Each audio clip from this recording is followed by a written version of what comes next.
आदरणीय पवार साहेबांचं आपण सर्वजण इथे स्वागत करूया.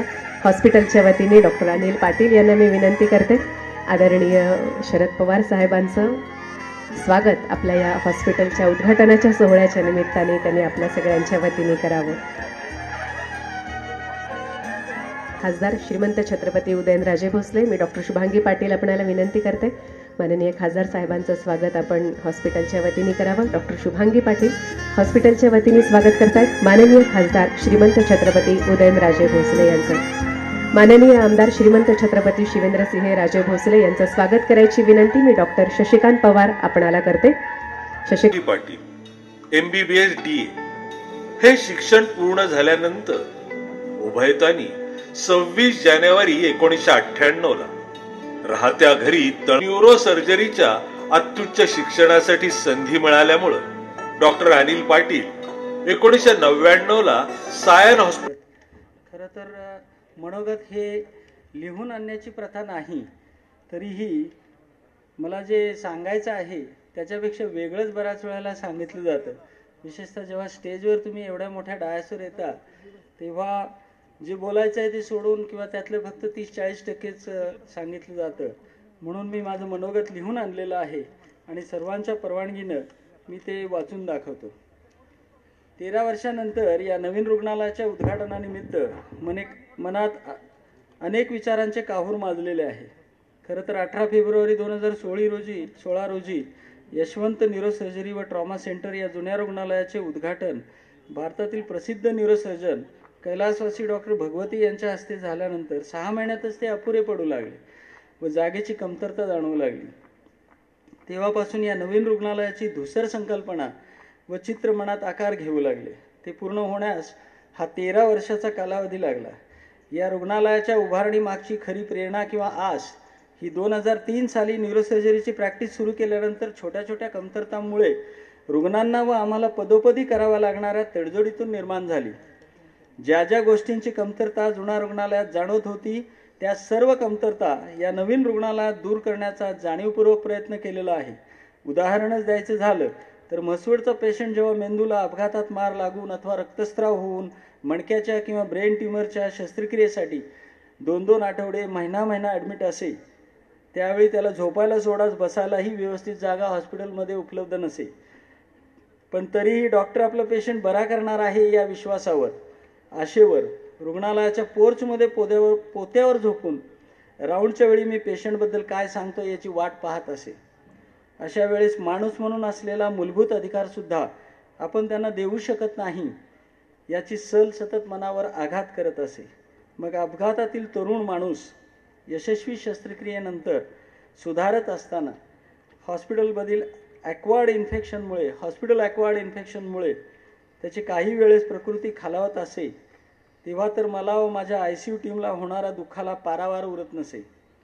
यावर कोणत्याही न्यूरोसर्जनकडे किंवा डॉक्टरकडे 2च मार्ग असतात. एक तर असे पेशंट ॲडमिट करायचे कमी करून किंवा बंद करून प्रॅक्टिस कमी करत सेमी रिटायरमेंट घेणे, अथवा प्रगतीचा ध्यास घेऊन सर्व शक्तीनिशी उणिवावर मात करणे. मी दुसरा मार्ग निवडलाय. मला माझे अनेक वर्गमित्र डॉक्टर मित्र या रुग्णालयाचं काम सुरू झाल्यापासून एकच प्रश्न विचारत असत. गेली 5 वर्ष हा प्रश्न मी त्यांच्याकडून ऐकतोय की तू हे कशासाठी करतोयस. मला वाटतं मी या प्रश्नाचं विवेचनात साधं सोपं उत्तर दिलेलं आहे. माणसाचं माणूसपण हे चांगल्याच्या ध्यासामध्ये आहे. त्याचं अस्तित्वच मुळी प्रगतीच्या वाटा ढुंडाळण्यात आहे. एकदा नवीन रुग्णालयाच्या उभारणीचा विचार पक्का झाल्यानंतर त्याच्या आर्थिक बाजूंची मांडामांड सुरू झाली. अशा प्रकारच्या रुग्णालयास लागणारी एकरभर जागा कोणत्याही ट्रस्ट अथवा सरकारी योजनेतून मिळावी लागते. आम्ही त्या आघाडीवरही यशस्वी होऊ शकलो नाही. त्याला लागणारा जो बोलकेपणा असतो त्याची उणीव आमच्यात आहे. अथवा शहराच्या मध्यवस्तीपासून बरीच दूरची जागा निवडावी लागते. सुदैवाने योग जुळून यावा तशी ही अडचण 2014 साली चुटकीसरशी सुटली व 5 वर्षाच्या जागा शोधण्याच्या मोहिमेला पूर्णविराम मिळाला. या 5 वर्षात सातारा शहरातील सर्व प्लॉट्स मी बघून झाले होते आणि सर्व बांधकाम व्यावसायिक व इस्टेट एजंटांशी माझी चांगलीच ओळख झाली होती. तोपर्यंत माझा आणि त्यांचा फारसा संबंध नव्हता. सहकारी तत्वावर उभारणी झालेल्या पश्चिम महाराष्ट्रातील बहुतेक रुग्णालयांचा अभ्यास करता काही सन्मान्य अपवाद वगळता अशा रुग्णालयांचा बहुतेक वेळेस फज्जा उडाल्याचे लक्षात आले.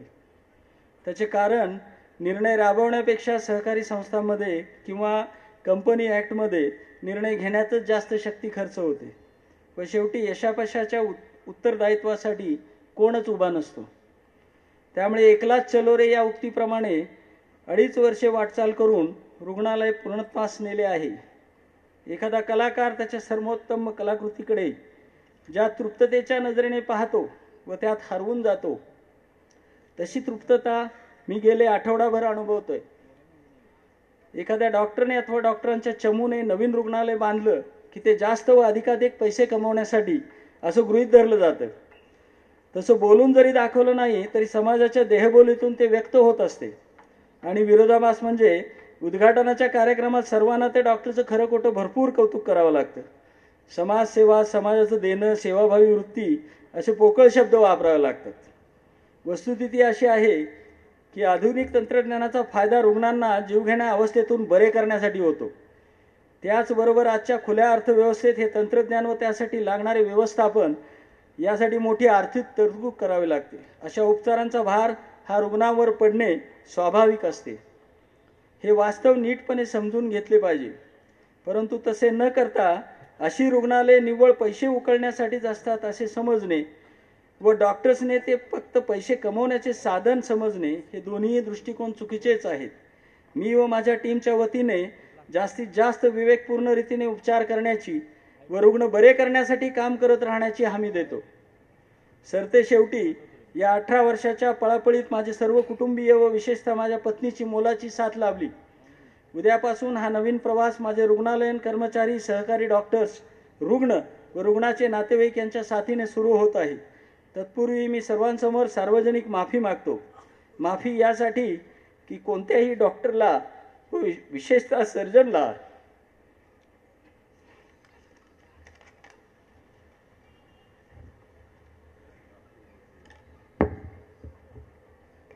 माफी.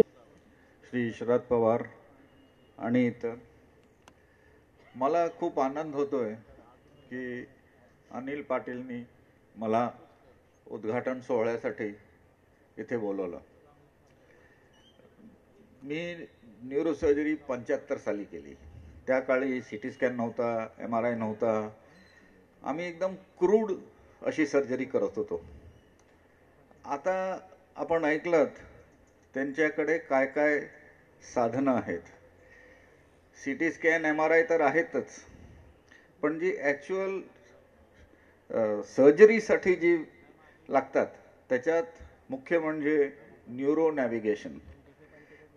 मेंदू हा फार सेन्सिटिव्ह भाग असतो. समजा एक ट्यूमर ज्या भागाने आपण बोलतो त्या ठिकाणी आहे आणि तो ट्यूमर काढला तर पेशंटचं बोलणं, वाचा बंद होते. आता या न्यूरो नॅव्हिगेशन या मशीनद्वारे आपण एक्झॅक्टली ठरवू शकतो की मोटर एरिया, हात हलवायचा एरिया, स्पीच एरिया कुठे आहे आणि तो बरोबर त्याला डॅमेज, इजा होऊ नये अशा प्रकारे ऑपरेशन करू शकतो. त्यांनी सांगितलं की इन्व्हेस्टमेंट त्याच्यामध्ये खूप असते. ते एक यंत्र जवळजवळ 1.5 कोटीचं, मला वाटतं 1.5 कोटीचं, 1.25 कोटीचं असावं ते. म्हणजे या प्रकारचं इन्व्हेस्टमेंट करावं लागतं. तर मला खूप आनंद होतोय की डॉक्टर पाटील यांनी न्यूरो नॅव्हिगेशन, क्युजा, ड्रिल्स या सगळ्या ह्याच्यामध्ये इन्व्हेस्टमेंट केलेलं आहे. कारण बऱ्याच ठिकाणी मी बघतो हॉस्पिटल सुरू करतात पण हे सगळं नसतं आणि त्यामुळे जी सर्जरी होते ती एकदम क्रूड होते. आता या सगळ्याच्या सहाय्याने डॉक्टर पाटील, माझी खात्री आहे, साताऱ्याच्या आणि साताऱ्याच्या भोवतालच्या पेशंटसाठी एकदम एक्सपर्ट सेफ सर्जरी करू शकतील. तर माझ्या त्यांना सगळ्या शुभेच्छा या नवीन प्रकल्पाकरता. माझ्या प्रसंगी उपस्थित असलेले देशाचे नेते आणि सर्वांचेच आपले लाडके आदरणीय शरद पवार साहेब, त्याचबरोबर सातारचे खासदार उदयनराजे, त्याचप्रमाणे आमदार शशिकांतजी शिंदे साहेब, त्याचप्रमाणे जिल्हा परिषदचे अध्यक्ष मान्य संजीवराजे नाईक निंबाळकर, डॉक्टर अनिल पाटील, डॉक्टर सौ शुभांगी पाटील आणि डॉक्टर साहेबांच्या कन्या, त्याचबरोबर या कार्यक्रमाला आवर्जून उपस्थित असलेले doctor Anil Karapurkar, doctor Shrikhande sir आणि सर्व स्टेजवरील मान्यवर, आपण सर्व डॉक्टर अनिल पाटलांवर प्रेम करणारे आणि त्यांच्या या उपक्रमाला शुभेच्छा देण्यासाठी आलेले सातारकर बंधू भगिनी, सर्व डॉक्टर परिवारातले सर्व सन्मान्य सदस्य,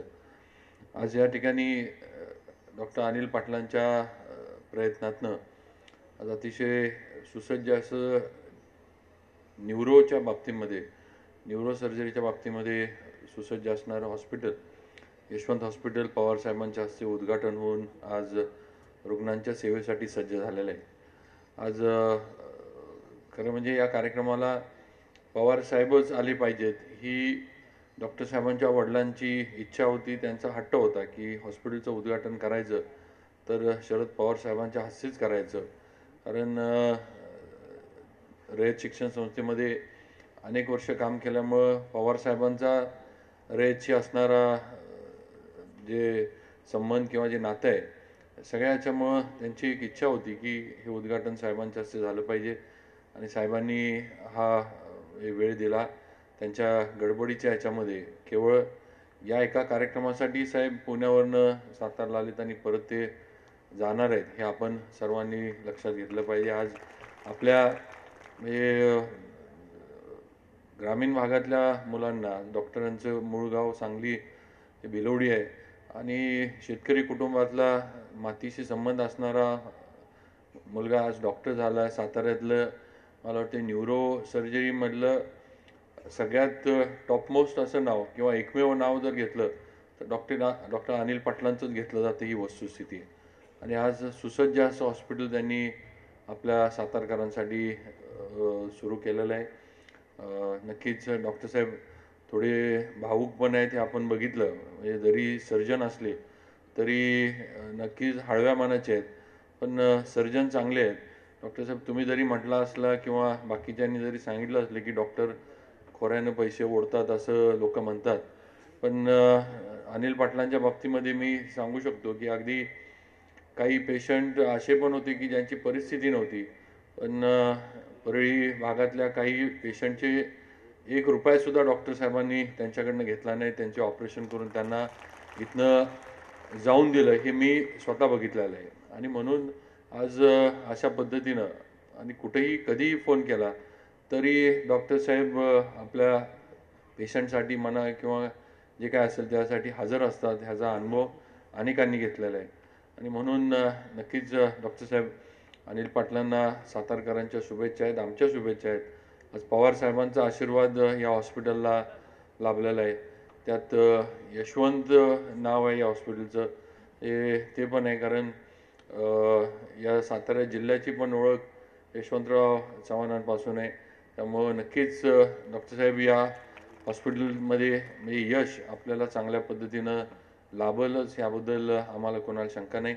मी डॉक्टर अनिल पाटील, डॉक्टर सौ शुभांगी पाटील आणि त्यांचे सर्व या टीममधले सगळे जे मेंबर आहेत सगळ्यांना मनापासून शुभेच्छा देतो. त्यांची आता कन्या पण डॉक्टर झाली आहे. थोड्या दिवसानंतर नाही म्हटलं तरी इथला चार्ज हा त्यांच्याकडंच, कन्येकडेच जाणार आहे. मग मागं पण अनिल पाटलांनी सांगितलं की आता मी काय जास्त दिवस आता हे बघत बसणार नाही, आता म्हणले उभं केलेलं आहे आता पुढं म्हणले, त्यामुळं थोड्या दिवसात इथलं सगळं तिलाच बघायला लागणार आहे. त्यामुळे तिला पण मनापासून शुभेच्छा देतो आणि माझा इथं सत्कार केला त्याबद्दल आभार मानतो आणि थांबतो. जय हिंद, जय महाराष्ट्र.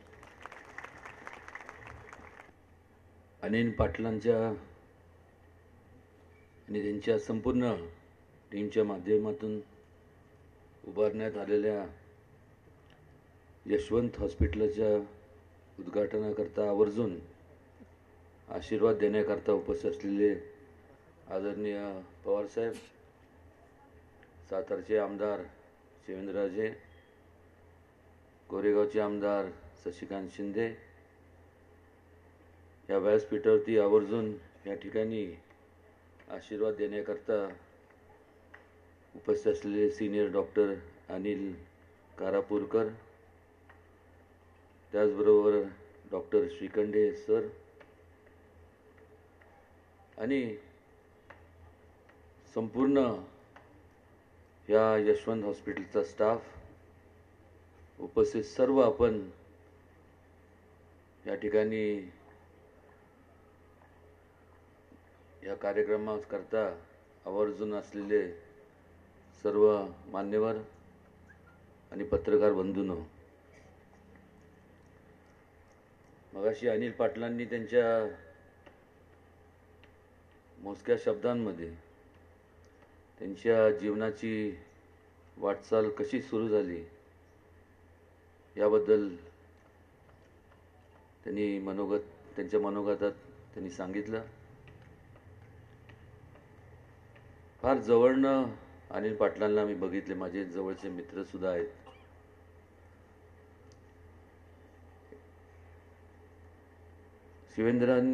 राजेंनी जे सांगितलं की डॉक्टर अनिल पाटील आणि असे बरेच डॉक्टर्स आहेत की त्यांचा एक सोशल आउटलुक असतो आणि तो नजरेआड होता कामा नये किंवा आपण केला नाही पाहिजे. आज या ठिकाणी आपण पाहिलं तर सगळ्यात जास्त जर लोकांचा मृत्यू होत असेल तर तो ॲक्सिडेंटमध्ये होतो.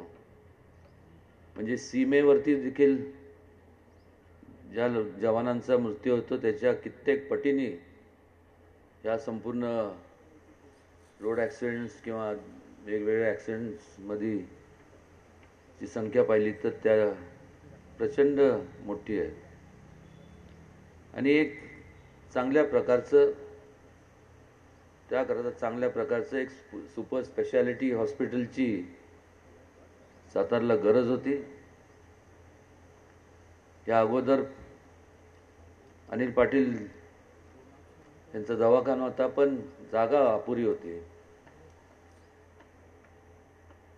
कारण आज एवढी सुंदर अशी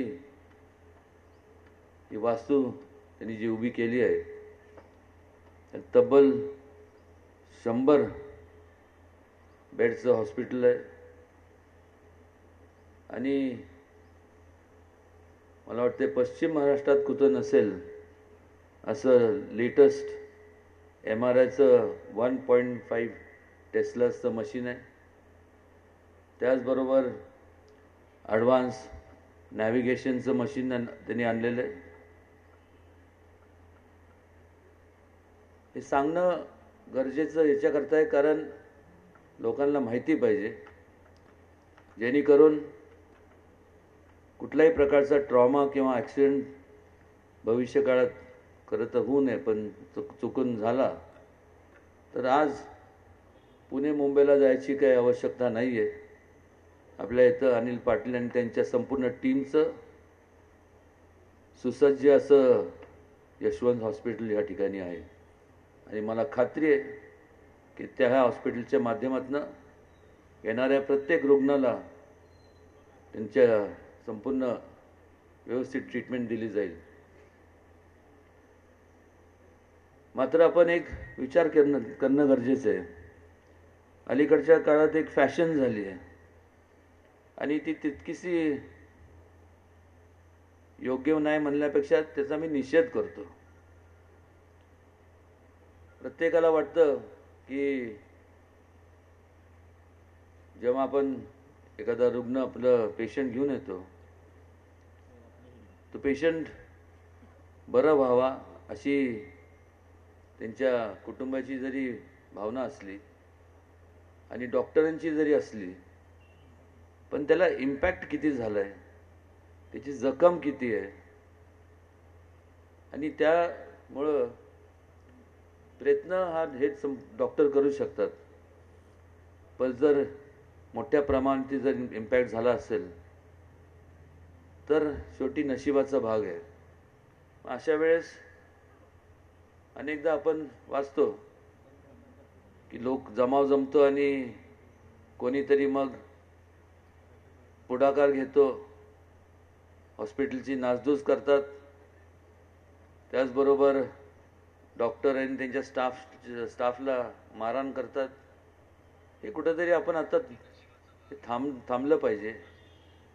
आणि याकरता केवळ अनिल पाटलांनाच नाही तर जेवढे या संपूर्ण शहरामध्ये असतील, या भागात असतील, मतदारसंघात असतील, जेवढे डॉक्टर्स आहेत त्या सर्व डॉक्टरांच्या पाठीशी खंबीरपणे मी पहिलाही होतो आणि आजही आणि भविष्यभर नक्कीच राहणार आहे. कारण ज्या इन्स्पिरेशननी, ज्या हेतूनी, ज्या विचारांनी हे काम करत असतात सर्व डॉक्टर, आणि असं जर काय घडलं तर मन खचतं आणि मग नैराश्य पण येतं. कधीकधी डिप्रेशनसुद्धा येतं आणि मग आपण पाहतो की डिप्रेशन आल्यानंतर संपूर्ण त्या हॉस्पिटलकडं दुर्लक्ष केलं जातं आणि मग एवढी सुंदर वास्तूसुद्धा एक फक्त हॉस्पिटलच राहून जाईल असं होऊन देऊ नका. मला आवर्जून ह्या संपूर्ण या कार्यक्रमाचं औचित्य जे आहे ते त्याला अनुषंगाने मला सांगावंसं वाटतं की 12 फेब्रुवारीला पाटणला, 15 फेब्रुवारीला वाई मिशन हॉस्पिटल, 18 फेब्रुवारी कोरेगाव, आपण ह्या ठिकाणी म्हणजे जिल्ह्यातलं पहिल्यांदाच असं 3 ठिकाणी एक दिवसाचे सुपर स्पेशालिटी फ्री इन्व्हेस्टिगेशन्स असं एक कॅम्प, असे 3 कॅम्पांचं आपण नियोजन करत आहोत. हे सांगण्याचं मतित अर्थ एवढाच की बरेचसे डॉक्टर्स या ठिकाणी आहेत. आपलं एक सोशल आउटलुक म्हणून आपण त्याच्यात सहभागी व्हावं. डॉक्टर शेखर घोरपडे हे संपूर्ण त्याचं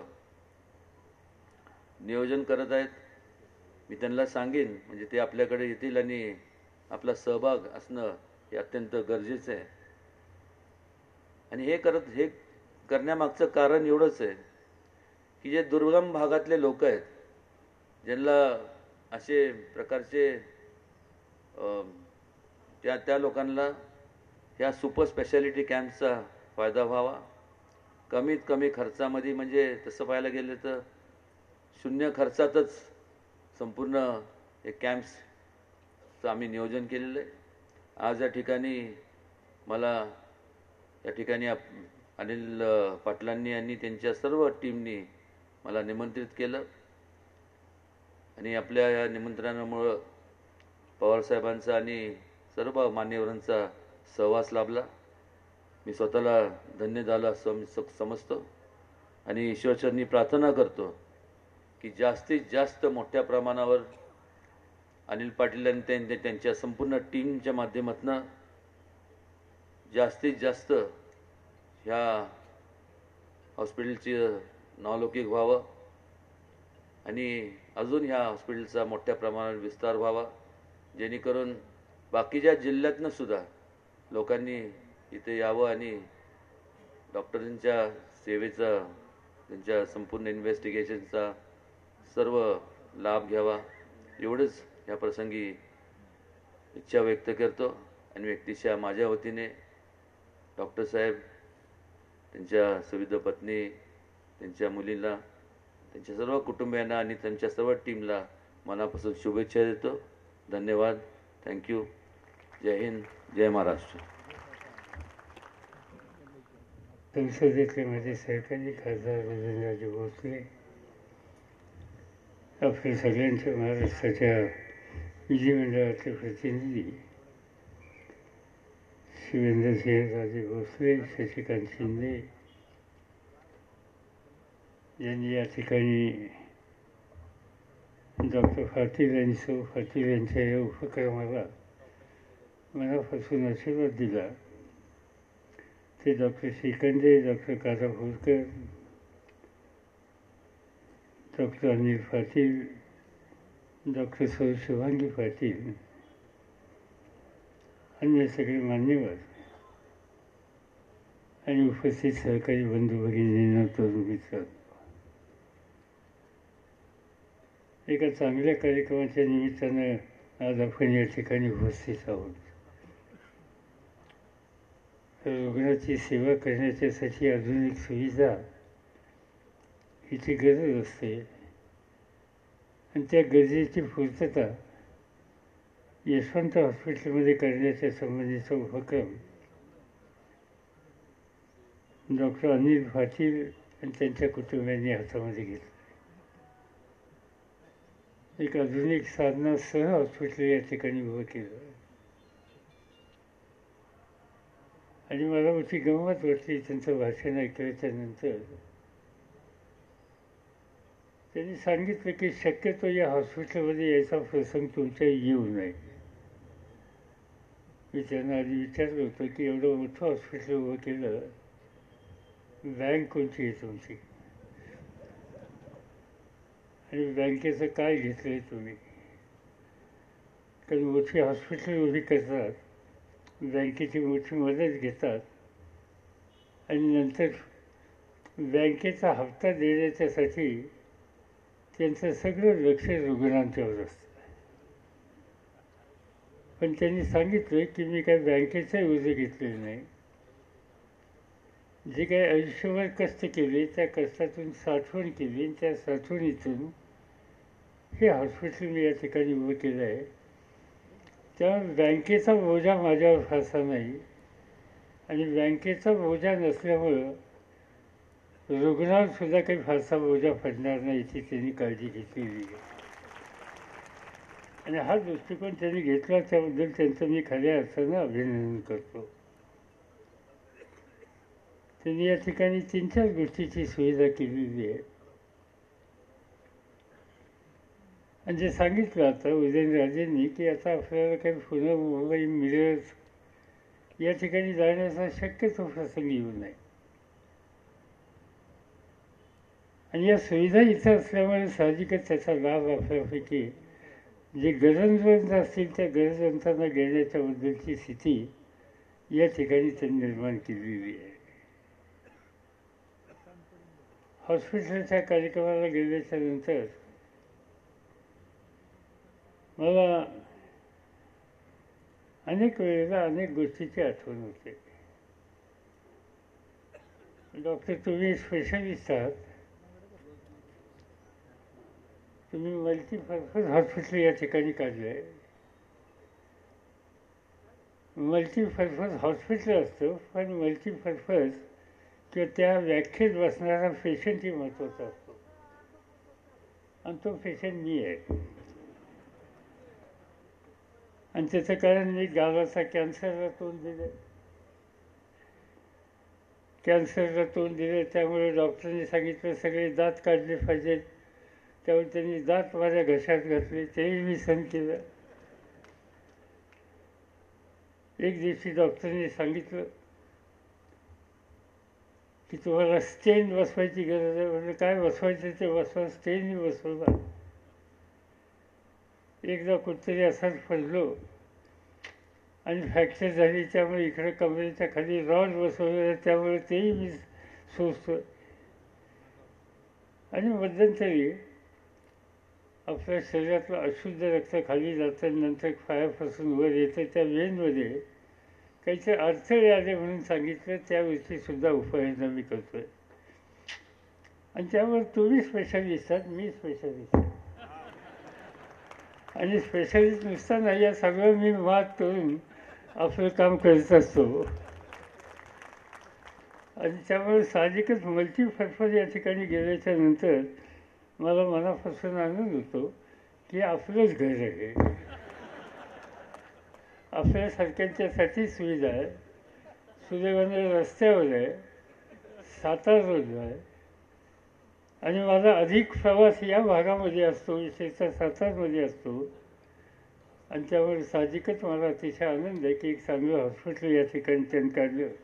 आणि ते काढत असताना त्यांनी सामाजिक भान ठेवलेलं आहे. त्यांचे वडील यांचं आयुष्य रयत शिक्षण संस्थेमध्ये गेलं आणि त्यामुळे जो रयतेचा सेवक असतो त्या रयतेच्या सेवकावर करणाऱ्या अण्णांचे काही संस्कार असतात आणि ते संस्कार म्हणजे लोकांच्याकडे, सामान्य माणसाकडे एका वेगळ्या दृष्टिकोनातून बघण्याच्याबद्दलचा हा त्यांच्यावरचा संस्काराचा भाग असतो. आणि मला वाटतं की ते वडिलांच्या संबंधीचा तो आदर्श पुढच्या पिढीने सुद्धा ठेवला आहे. म्हणूनच त्यांनी सांगितलं की शक्यतो या ठिकाणी येण्याचा प्रसंग तुमच्या येऊ नये. नाही तर असं कोणी डॉक्टर सांगत नाही, सांगत असतात की हॉस्पिटल चांगलं चाललं पाहिजे. आणि चांगलं चाललं पाहिजे म्हणजे अतिशय कठीण परिस्थिती रुग्णावर, पण त्यांनी ती भूमिका त्याच्यामध्ये घेतलेली नाही. या ठिकाणी अतिशय चांगले या क्षेत्रातले डॉक्टर श्रीखंडे कारापूरकर यांनाही बोलवलं. डॉक्टर श्रीखंडे यांचे चिरंजीव डॉक्टर शैलेश श्रीखंडे माझेही डॉक्टर आहेत आणि त्यामुळं त्यांचं योगदान या क्षेत्रातलं मला पूर्णपणानं माहिती आहे. त्यांनी बरंच मार्गदर्शन केलं. त्यांनी मार्गदर्शन करताना उदयनराजे त्यांनी एक गोष्ट सांगितली आपल्याला की डोकं शांत ठेवा. ते कोणासाठी सांगितलं मला माहिती नाही, पण त्यांची सूचना आपण दोघंही स्वीकारतो. कारण डॉक्टरचं मार्गदर्शन आहे त्याच्याकडे दुर्लक्ष करून चाललं ते त्यांनी या ठिकाणी सांगितलं. ऑर्थोपेडिक्सच्या क्षेत्रातली सुविधा या ठिकाणी त्यांनी करून दाखवली. त्याची उपयुक्तता आपल्या सगळ्यांना आहे. आणि त्यामुळे माझी खात्री आहे की डॉक्टर पाटील, सौ पाटील आणि याच्या कन्या या क्षेत्रामध्ये येत आहेत आणि त्याही पुढे चांगलं हॉस्पिटल चालवतील याचा उल्लेख या ठिकाणी केला गेला. नवरासुद्धा डॉक्टर बघा म्हणजे काम सोपं येईल पुढे करायला. आणि म्हणून या सगळ्या कामाला आपल्या सगळ्यांची साथ, शुभेच्छा मनापासून जाईल एवढंच या ठिकाणी मी सांगू इच्छितो. आज एका आणखीन गोष्टीचा मला आनंद या ठिकाणी, हे व्यासपीठ नाही पण तरी हे व्यासपीठ नसलं तरीसुद्धा मी त्याचा उल्लेख या ठिकाणी करतो. तर मला समोर डॉक्टर अनिल पाटील बसलेत, पाठीमागं गायकवाड दिसत आहेत, रयतेच्यातले अनेक लोक या ठिकाणी दिसत आहेत. काल एक फार चांगलं काम दिल्लीमध्ये झालं. परवा दिवशी 24 तारखेला केंद्र सरकारने महाराष्ट्रामध्ये क्लस्टर युनिव्हर्सिटी या संबंधीची जी संकल्पना आहे त्याच्यामध्ये 2 ठिकाणी विद्यापीठाचा निर्णय घेतला आणि त्यातला एक सातारा आहे. आणि रयत शिक्षण संस्थेचे या ठिकाणची जी महाविद्यालय आहेत, Yashwantrao Chavan institute of science, Dhananjayrao Gadge college of commerce, Chhatrapati Shivaji college of Satara आणि मला वाटतं कराडचं आहे ना याच्यावर, नाही कराड नाही याच्यामध्ये, ह्या 3 कॉलेजच्यावर आधारित एक विद्यापीठ काढण्याच्याबद्दलची संकल्पना ती केंद्र सरकारकडे होती आणि ती त्यांनी मान्य केली. आणि 5 वर्षाच्या काळामध्ये विद्यापीठाचा पूर्ण दर्जा या ठिकाणी येईल. त्यासाठी विद्यापीठाचा स्वतंत्र कायदा केला जाईल, त्यासाठी स्वतंत्र कुलगुरू इथं असतील, बाकीचे सगळे विद्यापीठामध्ये जे घटक असतात ते या ठिकाणी असतील आणि ह्याला स्टेट पब्लिक युनिव्हर्सिटीचा दर्जा हा या ठिकाणी मिळणार आहे. शिक्षणाच्या क्षेत्रामध्ये कर्मवीर अण्णांच्या आशीर्वादानं सातारा हा महाराष्ट्राला मार्गदर्शन करणारा परिसर आहे आणि त्या ठिकाणी रयतेमध्ये काम करणाऱ्या सगळ्या घटकांचं एक स्वप्न होतं की इथं काहीतरी विद्यापीठ नगावं आणि हे रयतेचं विद्यापीठ एका दृष्टीनं त्याचा शुभारंभ लवकरच होतो आहे आणि येत्या कालच्या 24 तारखेला केंद्र सरकारने त्याला मान्यता दिली. त्यासाठी लागणारी जवळपास 51 कोटी रुपयाचं अनुदान हेही देण्याच्याबद्दलची भूमिका केंद्र सरकारने मान्य केली.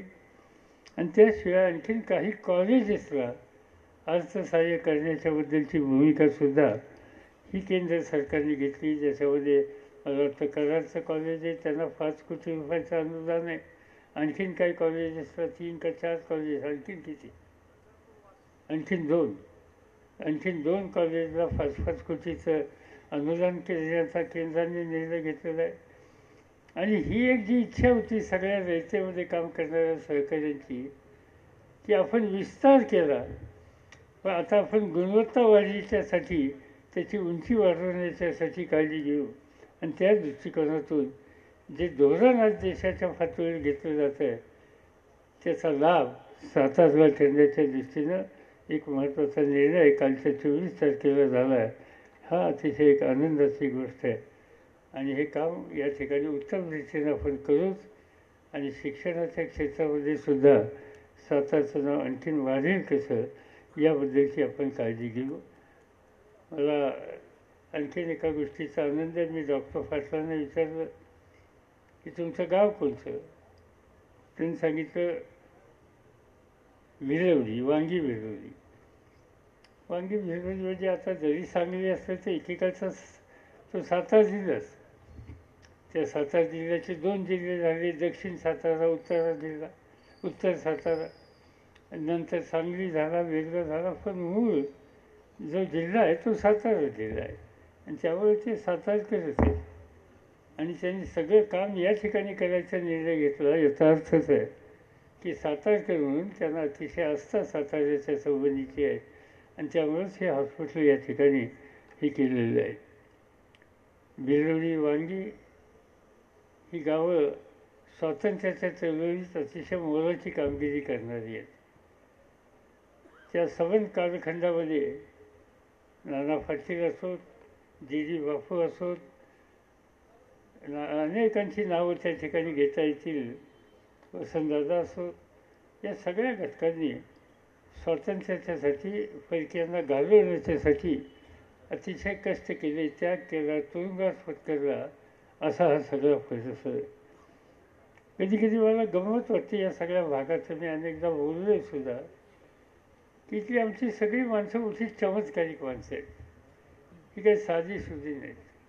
कुठल्या क्षेत्रामध्ये जातील ह्याचा काही भरोसा नाही. मध्यंतरी मी आयुर्वेदिक ट्रीटमेंट घेण्याच्यासाठी केरळमध्ये होतो एक 10-12 दिवसासाठी. आणि कसं कळलं माहिती नाही, 2 दिवसात कळलं काही लोकांना मी इथं आहे. आणि 2-3 दिवसांनी 200-300 लोक आले. आणि सगळे म्हणजे आपल्या खटाव, वांगी भिलवडी, आटपाडी या सगळ्या भागात.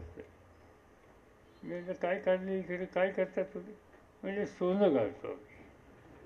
सोनं गाळण्याचा धंदा सबंध देशातला आपल्या लोकांच्या हातामध्ये आहे. आणि ते फक्त केरळमध्ये नाही, तामिळनाडूमध्ये गेलो तिथेही भेटतात, लखनौला गेलो तिथेही भेटतात, दिल्लीमध्ये गेलो तर तिथेही भेटतात, नेपाळला सुद्धा भेटतात आणि श्रीलंकेला सुद्धा भेटतात. विमानातनं खाली उतरलो आणि लोक कोणते कार्यकर्ते अधिकारी घ्यायला येत असतात, त्याच्याच मागं कोणते असतो आणि राम साहेब म्हणतो की मी लगेच कोणतेही जेताफ आपल्याकडचं आहे. बहुतेक म्हणलं हे काय सोनं घालतो का? हो म्हणते सोनं घालतो. कुठला आहे तर खतावचा आहे किंवा वांगी भिलवडीचा आहे. म्हणजे दुष्काळ आहे, पण दुष्काळावर मात करण्याच्या संबंधीची हिंमत या भागातल्या लोकांची आहे. संकटावर मात करायची. ब्रिटिशांचं राज्य होतं, पण त्या ब्रिटिशांच्या एवढ्या ज्यांच्या साम्राज्यात सूर्य मावळत नाही अशा सम्राटांचं राज्यसुद्धा उद्ध्वस्त करण्याच्या संबंधीची ताकद ही सातारा, सांगली किंवा वांगी भिलवडी या सगळ्या भागातल्या लोकांनी दाखवली. आणि याचं कारण इथं कर्तृत्वाच्या संबंधीची वाढ नाही, काय करतील कुठे करतील याचा नेम नाही. एक दिवशी मी दिल्लीमध्ये होतो आणि काही लोक सकाळी भेटायला आले. विचारलं कुठून आलं, सांगितलं याच भागातून आलो. म्हणजे इथं काय करताय, सोनं गाळतं का? नाही म्हणजे सोनं गाळत नाही. मग तुम्ही करताय काय? म्हणजे आमची म्हणजे सर्कस आहे. म्हणजे सर्कस? हो म्हणजे आमची सर्कस आहे म्हणजे. आणि त्यांनी सांगितलं मला की आम्ही सर्कस काढली आमच्या बाबाजाऱ्यांनी. म्हणजे सर्कस का काढली? नाही म्हणजे दुष्काळ आहे, कुठे जगायचं, काय करायचं, पाण्याची अडचण आहे. तेव्हा काहीतरी नाव विसरलं, माळी म्हणून ग्रस्त कोणतं होतं, भगवान माळी किंवा असं काहीतरी नाव होतं. तर त्यांनी पहिली सर्कस देशातली ही या सातारा जिल्ह्यात त्या कोपऱ्यामध्ये काढली. मी म्हटलं सर्कशीत कसे गेलात? ते म्हणजे काही का होईना, उपाशी मारण्याच्या पेक्षा, भीक मागण्याच्या पेक्षा उद्या मारू, ह्या धोक्यावरनं त्या धोक्यावर, त्या धोक्यावरनं या धोक्यावर, आणि सन्मानानं जगू, संबंध देश पाहू, आमच्या कलेचं दर्शन संबंध देशाला राहू. म्हणजे या सगळ्या परिसरातले लोक कुठल्याही क्षेत्रामध्ये यशस्वी होतात. आणि त्याचं महत्त्वाचं कारण रडण्याची प्रवृत्ती या ठिकाणी नाही, परिस्थितीवर मात करून पुढे जाण्याच्याबद्दलची आहे. आणि त्यामुळं साहजिकच या सगळ्यांच्या संबंधीची एक प्रकारची आस्था आपल्या सगळ्यांना आहे. आणि अशा सगळ्या परिसरातनं मग डॉक्टर पाटील आले असतील, आणखीन कोणी असतील, हे नक्की यशस्वी होतील याच्यात माझ्या मनामध्ये इतकींची शंका नाही.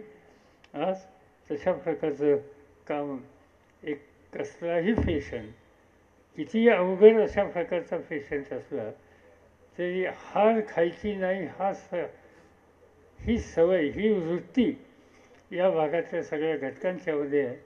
आणि त्यामुळे माझी खात्री आहे की डॉक्टर पाटील, त्यांच्या पत्नी, त्यांचे कुटुंबीय, त्यांचे सगळे सहकारी, कठीण असलेल्या आरोग्याच्याबद्दलचा पेशंट या ठिकाणी आला तरी त्या पेशंटची रोगमुक्त होण्याच्या संबंधीची जी काळजी आहे ती काळजी घ्यायच्याबद्दलची खबरदारी त्यांच्याकडून घेतली जाईल. आणि त्या विश्वासाला डॉक्टर आणि त्यांचे कुटुंबीय आणि त्यांचे सहकारी निश्चित पात्र ठरतील अशाच प्रकारचा या ठिकाणी विश्वास मी वाढवतो. त्यांच्या या कामाला शुभेच्छा देतो.